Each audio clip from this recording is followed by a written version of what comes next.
Hello and welcome to Coffee Auctions Part 2. We'll cover state auctions in Kenya, Tanzania, and Ethiopia. I'm your host today. My name is Chris Kornman. I am the Lab and Education Manager at The Crown. The Crown is located at 2523 Broadway in Oakland, California. We're a lab and tasting room, as well as an event space and education center.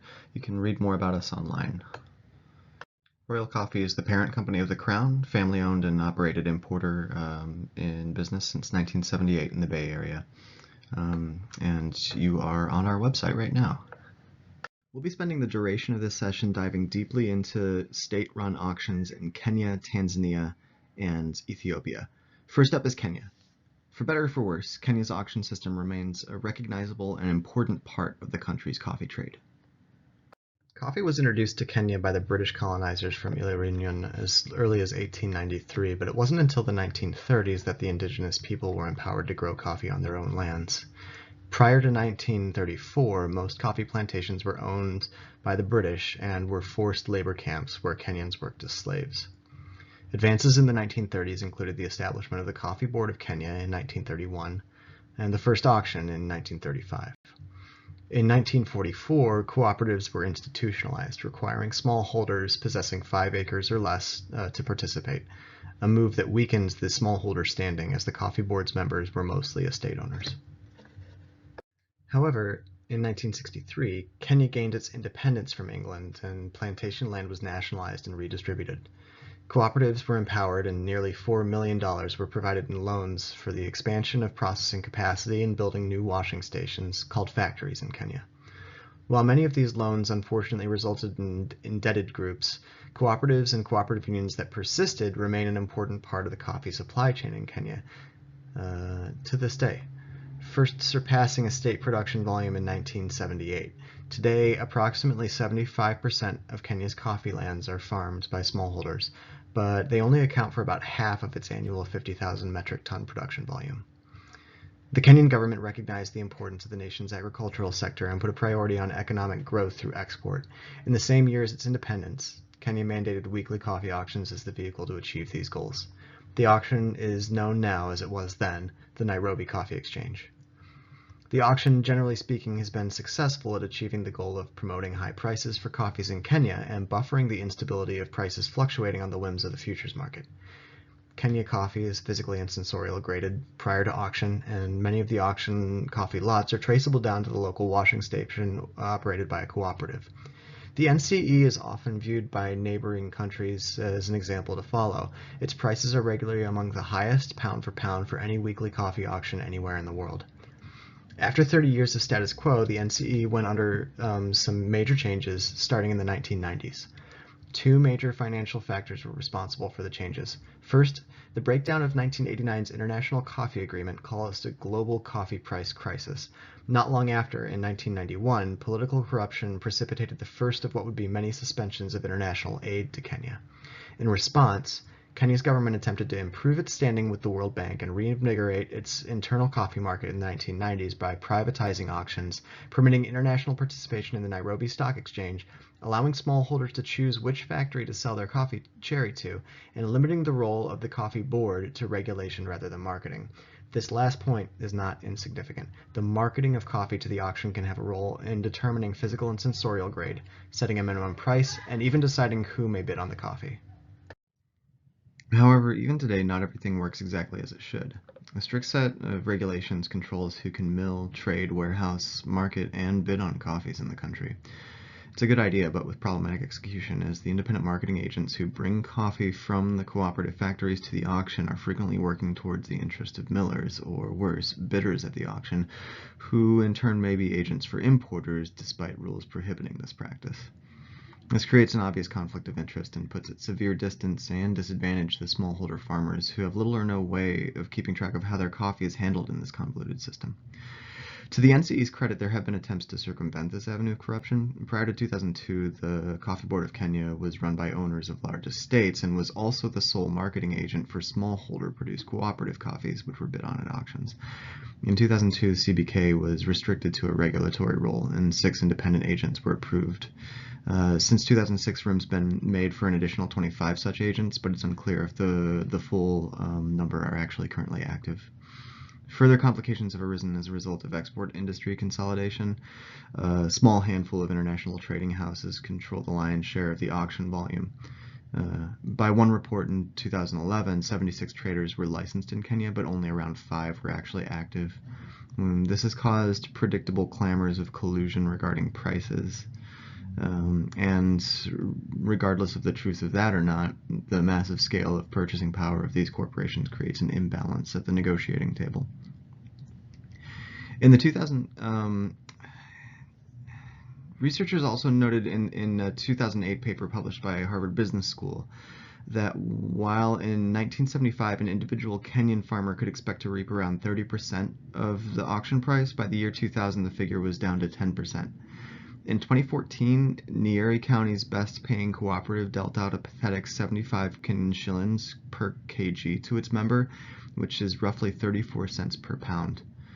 130 shillings per kg is considered pretty good pay, which is just 59 cents per pound. So clearly, even in a high-price environment, selling coffee at auction through the NCE involves too many links in the supply chain to compensate the grower properly. Some pressure was let off the auction valve in late 2006 when, in response to increased interest in non-auction trading from both farmers and roasters, a new piece of legislation was passed. Known as the second window, Kenya's government allowed private export companies to trade directly from producers to roasters and importers. These exporters were required to be licensed and needed to demonstrate, among other things, access to export markets and financial guarantees for the producers' coffees. In theory, this alternative trade route provides a traceable way for coffee farmers to receive higher payments sooner for their produce. In practice, relatively little coffee is actually siphoned off via the second window. Restrictions on dealers, lack of access to outside markets for small farmers, and an entrenched system of cooperative unions that keeps most of the coffee flowing through the auction. Depending on the source of the statistics, about 85 to as much as 95% of Kenya's crop is still traded at the NCE. Frustrations with profit loss at the auction are easy to spot in Kenyan media, however, including the strongly worded article alleging a major racket by multinational firms colluding to use a loophole robbing the Kenyan government and auction system of valuable coffee and money. There is actually a little truth to this. The auction price has indeed suffered from lower prices in recent years, surely in part due to international buyers and vertically integrated estates skimming off the top 5 to 15% of the highest quality coffees before they reach the NCE. In an attempt to rein back in untraceable payments via the second window, the Kenyan government has recently proposed a finance system overseen by NCE to consolidate and manage these payments. The proposition has drawn critique from many groups with concerns including finance monopoly and the exchange undertaking responsibilities outside its typical purview. It's worth noting that there is some real danger involved in the second window, despite all of its benefits, particularly if things get political.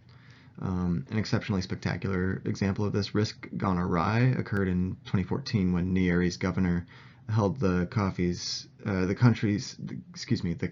coffee hostage from the NCE. His intent was to capitalize on direct trade opportunities and increase the price per pound paid, but it was an abysmal failure. The second window attempted this politician with little market knowledge to stockpile and lose traceability of his county's coffees. Parchment coffee wasted away in warehouses, waiting for buyers who never materialized. It was a nightmare for basically everyone, as roasters who wanted access couldn't get it through previously reliable channels. Cooperatives were pitted against each other, and their members and their farmers were left in the lurch while the county tried, to sell this coffee that ultimately couldn't be sold. In the end, the NCE auctioned the majority of the coffee late in the season, and cooperatives were unable to pay their farmers until December of that year during the following harvest, causing further problems as farmers couldn't finance their crops with their typical payments earlier in the season. However, the second window can be used successfully with benefits for both the farmer and the roaster. For an importing company like Royal Coffee, gone are the days when hiring an agent at the auction was the way to secure excellent coffees. Per CEO Max Nicholas Fulmer, the bulk of Royal Coffee's purchases come through trading directly with places like the KCCE, which is the Kenya Cooperative Coffee Exporter. This is a vast farmer-owned network of cooperative unions. It's a way to assure that more of the money paid for impressive tasting traceable microlots goes back to the farm level. Not long ago, Max put forth a program with a few of Royal's long-term cooperative suppliers to meet or exceed top auction prices in exchange for exceptional quality. This was called the Red Cherry program. Some stations have since adopted this program not just for Royal's purchases, but for all the coffee they produce. And this kind of partnership is unique in its nature and a standard bearer for how the second window can benefit all members of the supply chain. So let's move on to our next country, in Tanzania. The Tanzania Coffee Board auction, held in Moshi in the far northeastern part of the country, takes place weekly during the harvest season. Bidders are licensed by the government to participate as exporters to the international market. Arabica has been commercially grown in Tanzania for well over 100 years, but it might come as a surprise to you that Tanzania has a deep cultural heritage with Arabica's parent, Canephora, or Robusta. Tanzania's story with coffee, in fact, predates written history. In the country's far northwestern coffee lands, the Haya people of what's now the Kagera region bordering Rwanda and Burundi cultivated indigenous Robusta. The berries were boiled and smoked or used as gifts or a form of currency. Arabica first arrived from the French-held island of Reunion, where the local Spiritan bishop resided. Zanzibar's sultan gave the European missionaries his blessing, and shortly thereafter the Spiritans made their way to Bagamoyo on Tanzania's central coast as early as 1868. The local leadership offered the Catholic sect some lands, purportedly to aid the survivors of slavery. By 1877, Bagamoyo's Catholic population was booming, and the school had a garden where coffee from Reunion, Madagascar, and India was being grown. Colonial governments like the Germans beginning in 1885 and the British after them attempted to force Arabica production as a cash crop on the Haya and other regional ethnic groups. The Haya offered the strongest resistance. They disliked Arabica, and they certainly disliked European instigated commercial cultivation. Commercial coffee took root more easily near Kilimanjaro, spread by the Spiritan missionaries in the early 1890s. Arabica was planted in 1902 in Moshi and cultivated by the local Chaga ethnic group under colonial duress. This established a local economy that eventually organized into the Arabica auction system, which is still in place in Moshi today. After World War I, the British absorbed German East Africa and renamed it Tanganyika, and then began accelerating coffee cultivation. In 1925, the first Tanzanian coffee farmer cooperative was established, and by 1950, there were more than 400 such groups in the country. After a transition from British colony to UN trustee territory, a series of elections in the late 1950s culminated in the rise of educator and anti-colonial politician Julius Nyerere, who became the nation's first president. In December of 1963, Zanzibar united with Tanganyika to form the United Republic of Tanzania, blending the name of the two previously independent nations. In 1977, in an effort to unify one of Africa's most ethnically and linguistically diverse countries, President Nyerere introduced a new socialist philosophy called Ujamaa. Tanzania rapidly nationalized former colonial holdings and redistributed lands and properties. Agricultural cooperatives dissolved under the weight of ballooning bureaucratic government that was rife with corruption. For half a decade, till 1982, when cooperatives reorganized under governmental control, the Tanzania Coffee Authority bought and sold all coffee in the country. As subsidized government-controlled cooperatives sank deeper into debt, independent parties were able to step in where cooperatives lacked assets and began purchasing coffee directly. Reforms in the government and coffee sectors allowed increased privatization beginning in 1990. This privatization and reform culminated in the formation of the Tanzania Coffee Research Institute, known as TACRI, and the Tanzania Coffee Board, the TCB, between 2000 and 2001. Tanzania's coffee crop, however, has struggled in recent years. Productivity fluctuates, and farmer access to credit is really hard to come by. The TCB is working on a strategic coffee development plan that lasts from 2011 to 2021. The project goal being to double production, and in 2017 it missed its target by over 41%. Though the 10 years between 2007 and 2017 did see an overall average increase in export volume.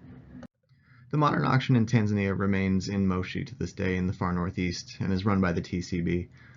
Prior to liberalization in the 1990s, payments to farmer would occur in 3 separate stages.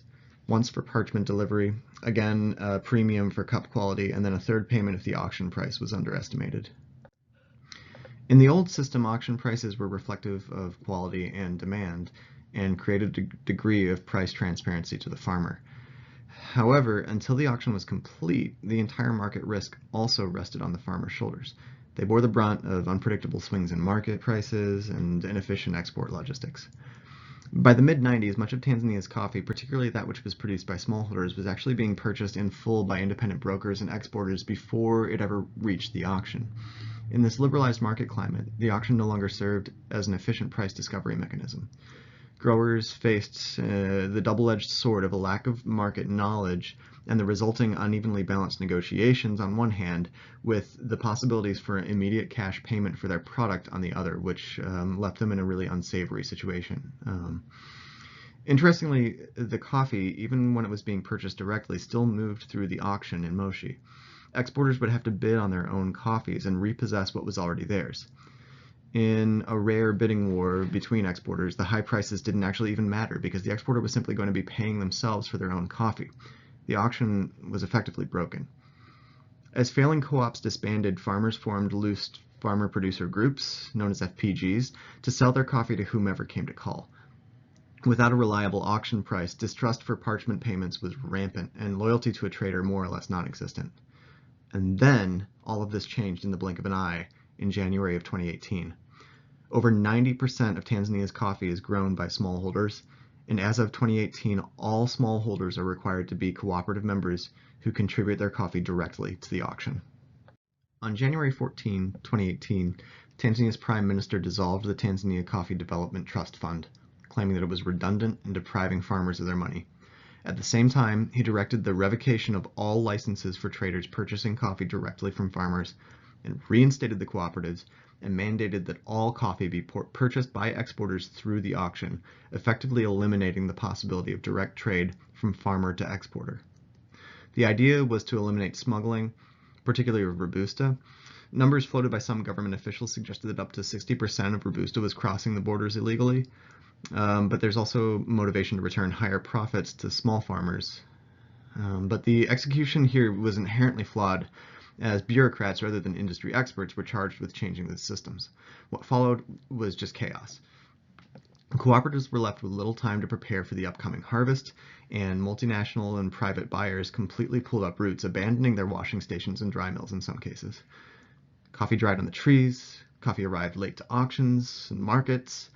After a year of exclusive auction trade, coffee volumes in Tanzania still dropped. The Prime Minister backpedaled, reinstating the possibility of international direct exports, requisitioned additional seedling plantings, floated the concept of regional auctions, and banned the export of unprocessed coffee in January of 2019, hoping to increase production and prevent smuggling to nearby countries like Uganda and Kenya, and hopefully to add value to exported goods. The country is now partnered with Cafe Africa, an NGO, seeking to train agronomists in Tanzania and also to train farmers. Of particular interest to specialty coffee roasters and buyers will be the possibility of direct trade channels again. However, in the new system, a government committee, again, not coffee industry experts, will be given the final say on whether the agreed upon price for a direct export is allowable. Speaking with a Tanzanian farmer on the condition of anonymity, his frustration was obvious. The private sector has been completely left out in the cold, he told me. The government is trying to apply standardization of principles of other commodities, but lack an understanding of the complexities of coffee.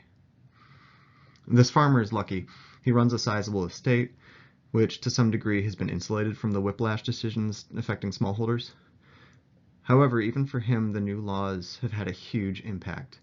There's a liquidity crisis, he told me, and Tanzania's dollar reserves have completely dried up.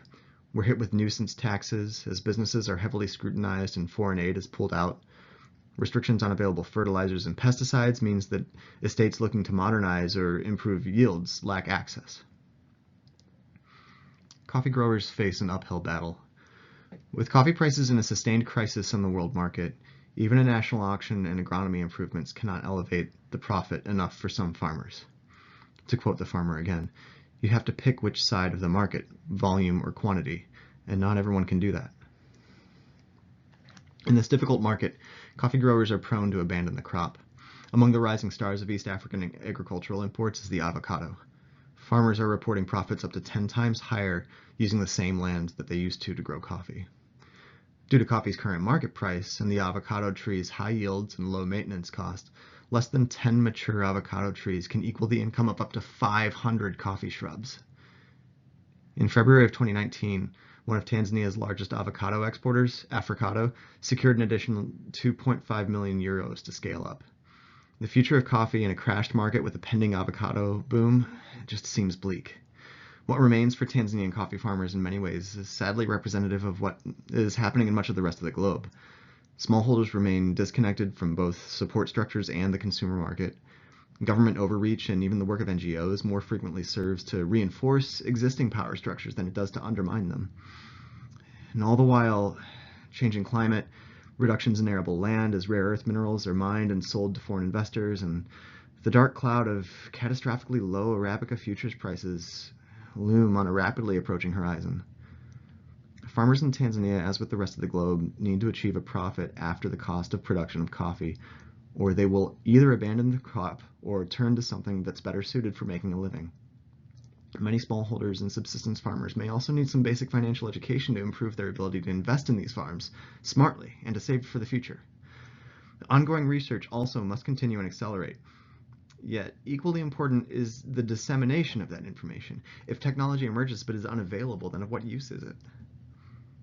Without investment from consuming markets and higher prices to farmers, commitment to overcoming corruption and engaging in traceable supply chains with sustainable growth structures, Tanzania may all too soon join the list of former producers, once famed for exquisite coffee, now bereft of the crop. Ethiopia's commodity exchange, the ECX, celebrated its 10th anniversary in 2017 with a number of important changes. This country, with a deeply embedded history in coffee, has much to teach us regarding its forays into state-run auctions, and it's worth taking a look not just at the modern state, but also its history. The former kingdom of Kaffa and what's now western Ethiopia, along with South Sudan's Boma Plateau, are almost certainly the home to the first Arabica coffee trees. The region still boasts the greatest naturally occurring genetic diversity of the species. Ethiopia's indigenous coffee consumption practices predate written history, yet its ventures into the commoditization of the crop occurred relatively late. The fragmented civilizations and societies that occupied Ethiopia are diverse, and until the country unified under Emperor Menelik II a little before the turn of the 20th century, were not producing recognized quantities of exportable coffee. Wild coffee trees grew, plantations emerged across the country, but the general sentiment among the Christianized peoples of the southern and western regions was that coffee and its consumption were guilty by association with the Muslim population of Harar. That city in the east flourished as a trade and religious epicenter, reaching its cultural apex in the 15th and 16th centuries. And it was likely here that coffee was first sipped by a Sufi from Yemen, and thereafter blossomed across the rest of the world beginning around the 15th century. Through Harar, a small amount of coffee would be traded internationally, yet much of Ethiopia's coffee, even in the first decades of the 20th century, would transship through Yemen, re-exported as mocha. Commercial coffee cultivation in the Abyssinian south likely began in earnest under Saleh Selassie in the early 19th century as the independent kingdom of Shewa rose to power. His grandson, Saleh Mariam, known to the world as Emperor Menelik II, was by many accounts the first architect of the modern state of Ethiopia. Menelik and his armies, via political clout or brute force, unified or suppressed and eliminated the peoples of Abyssinia in the late 1880s, and in 1896 successfully drove out the Italian occupiers. At this point in history, agriculture in the Ethiopian Empire was highly varied regionally. In the north, smallholders clung to hereditary land rights, while in the west, land was considered more or less communal. In the south, where resistance to Menelik's unification was the strongest, the emergent empire's military strongman became de facto landlords. Coffee became increasingly important as an export crop during the later years of Menelik's reign, and this can be attributed in part to increased logistic ease in the wake of a railroad which was installed and the opening of the port of Djibouti around the second decade of the 20th century. Public auctions had begun in Ethiopia by the turn of the 20th century, and they were run by the government. 1/10 of the harvest was a common tax for producers, which the government would resell at auction. And the export tax was actually literally the entire difference between the farm gate pricing and FOB, that is free on board, the price paid for delivery on board the export vessel. Excessive taxation encouraged a black market for Ethiopian coffees, exported under the name of a neighboring country in most cases. However, to a large extent, Menelik had laid the foundations for the formation of an emergent coffee empire, one that was dependent on its production for both the livelihood of its smallholders and the wealth and infrastructure of the state. Emperor Menelik died in 1913 after an incapacitating stroke in 1909, during which time his third wife reigned in his stead. Fearing unrest, he was buried in secret. Menelik's nominated heir presided as a ruler but remained uncrowned, and the country's ministers eventually replaced him with Menelik's oldest daughter, Empress Soditu, in 1916. She was the first female to lead the Seleucid dynasty since the Queen of Sheba. She took the official title Queen of Kings, yet her reign would be undermined by her cousin, appointed regent and heir by the country's ministers. His name was Rastafari Makonnen, and he would claim the title of emperor and take the name Haile Selassie in 1930. Emperor Haile Selassie I engaged in the slow march to modernization and consolidation of power that enveloped the entire country, the coffee industry included, further accelerating coffee production upon his return from exile and the expulsion of the Italians again in 1941. Selassie's vision of government was one of him at the supreme head, and he went about reducing the political and military efficacy of local regional landholders by granting them large tracts of arable land in exchange for centralizing the military force and installing regional bureaucratic administrators.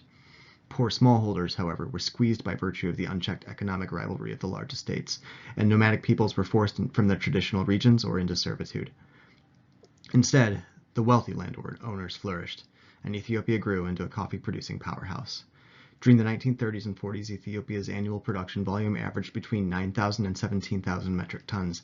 By the last 5 years of the 1950s, that figure had swelled to over 50,000 metric tons.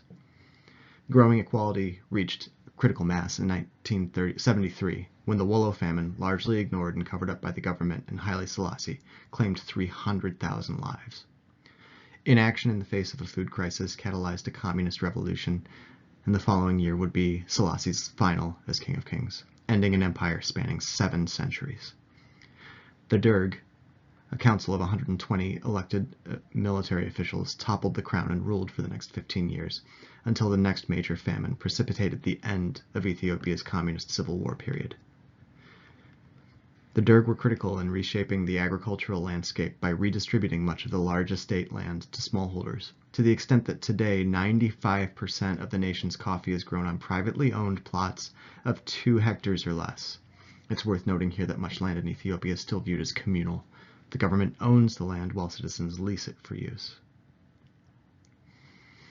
Post-dictatorial Ethiopia in the 1990s was characterized by attempts to rectify a century of highly consolidated authoritarian rule, in part by following the IMF and World Bank recommendations for liberalized markets and improving pricing for farmers.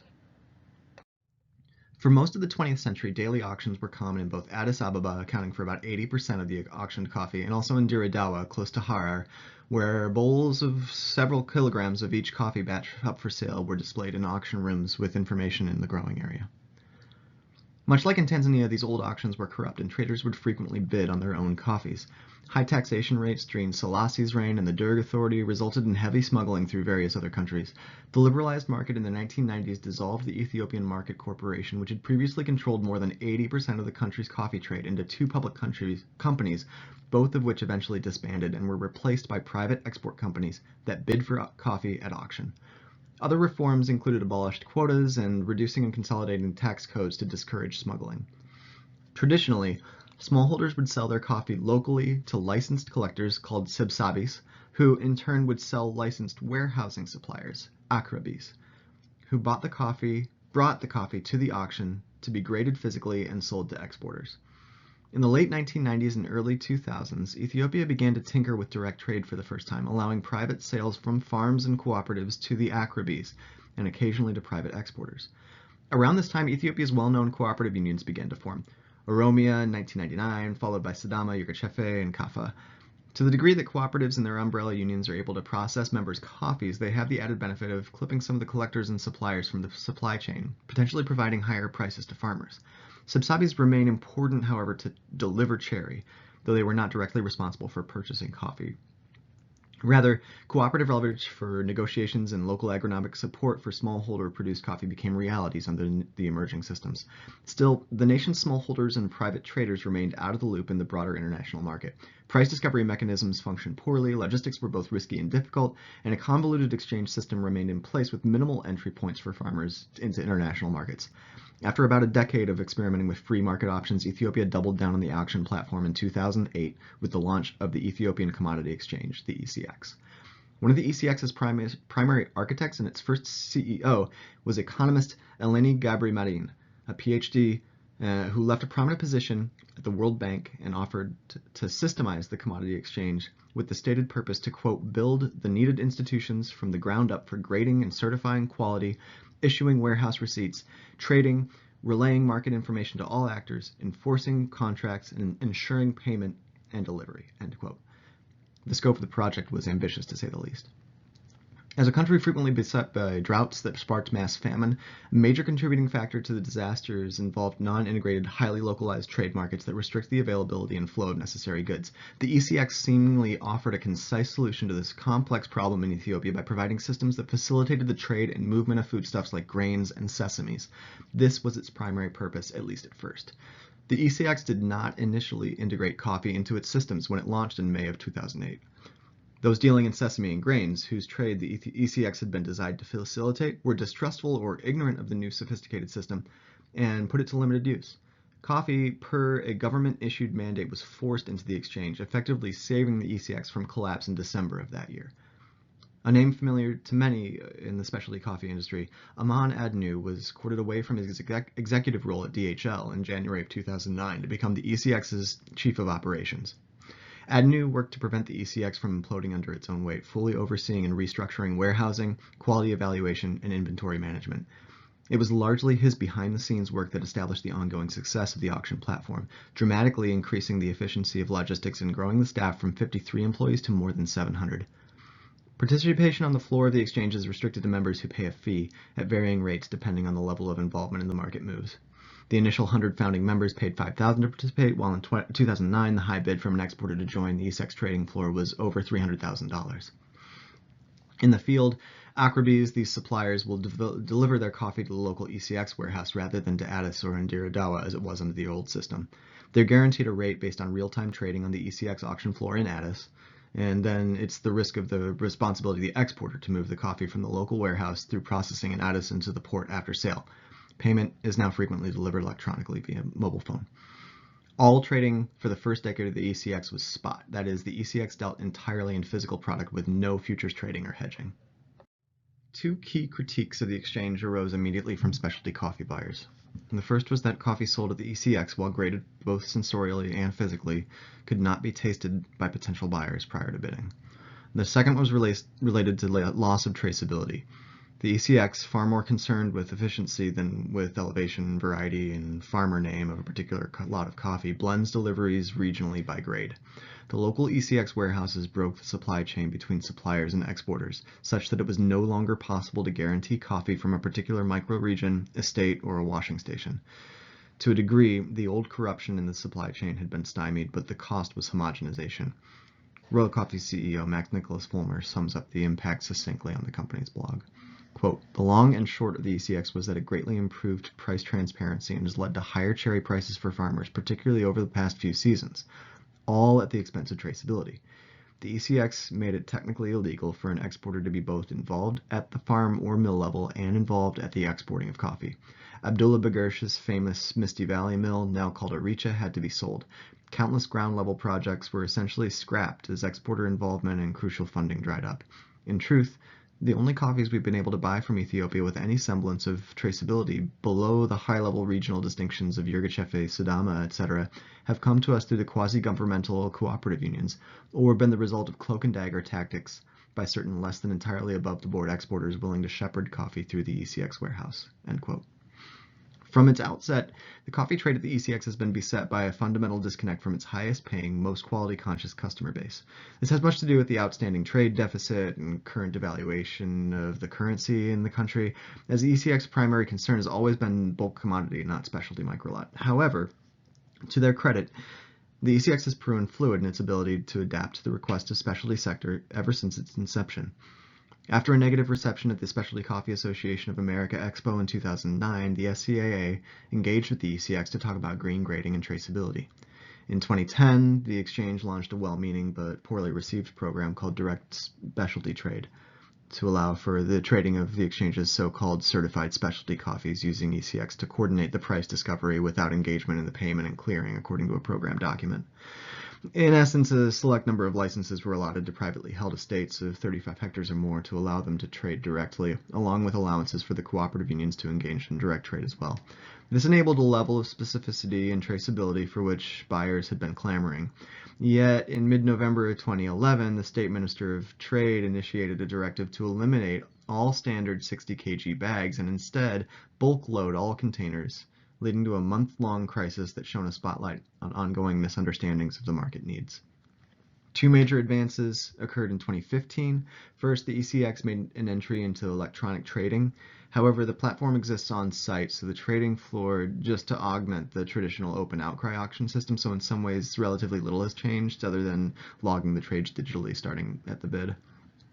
The other advance, supported by IBM, was the creation of a new geotagging program for many of the commodities being traded. Coffee was selected as the pilot, and information included in the cloud-based platform was linked to more than 2,500 washing and milling stations to provide a history of the coffee's processing. However useful this information might be, the ability to taste a coffee before bidding remains impossible, so the link between sensory quality and traceability is incomplete.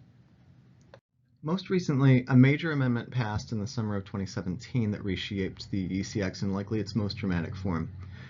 Building on the traceability program initiated in 2015 with geotagging, a system called Preserved Coffee Trading Systems was implemented, providing traceability to the local cooperative, or private mill, whose coffee previously would have been blended regionally. Additionally, the waiting period for sale has been reduced from 20 days to 3 in a bonded yard, and the ECX is establishing a mechanism for futures trading and for commodities outside of agriculture. Yet, one of the most important changes for specialty buyers is likely the export recognition for farmers or groups that can produce 20 or more quintals of coffee. An Ethiopian quintal is 100 kgs, so this is equal to about 4,400 pounds. Independent, non-ECX members and their cooperatives may now engage in trade directly.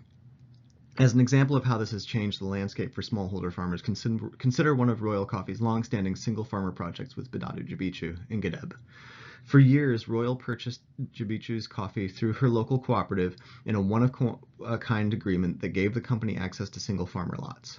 Now, having saved the revenue generated from these sales, she and her family have established an export business and banded together with a small group of producers to sell directly and independently.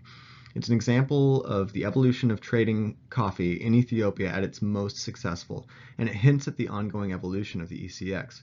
With direct supply chains to small farmers now a legal possibility, access to traceable microlot coffees is a reality for roasters, and better profit margins within grasp for farmers previously beholden to the commodity exchange market.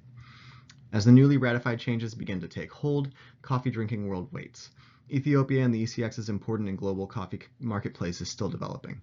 Recent political reform in the country under Prime Minister Abiy Ahmed, Africa's youngest political leader, and President Sahle-Work Zewde, the continent's only female head of state, hint at the likelihood of ongoing transformation. Yet the country's iconic place in both modern coffee auction history and ancient coffee trade and discovery have enshrined its relevance in any conversation related to the buying and selling of its coveted native flora. The words, information, and photos in this series are my own and Royal Coffee property, but I would be remiss without citing a number of sources that I've relied upon and thanking the publishers who gave me the opportunity to publish various articles on these topics. I've relied heavily on my texts that were published in Roast Magazine and Daily Coffee News. Lily Kubota and Nick Brown have been exceptional editors, and I really value their contributions to my writing and words. Articles on Tanzania and Kenya ran in DCN, and an article on Ethiopia in Roast Magazine. Tea and Coffee Trade Journal also published a 3-part coffee auction series, and I really appreciate their willingness to work with me there. And then lastly, Coffee, Tea and I Magazine has published a number of my articles on origins, including an updated article on Tanzania itself. In each of those articles, you can find specific citations and sources for the materials that were covered today, and you'll be provided with links to all of those articles, which are also all available on the Royal Coffee blog. You can, of course, always visit royalcoffee.com and check additional resources there, whether it's crown jewels or information on the crown itself, or our blog for further information and educational materials. And you can always come visit us at 2523 Broadway, or email us at info@royalcoffee.com, or dial the number below to get in touch. Look forward to hearing from you, and thanks for listening.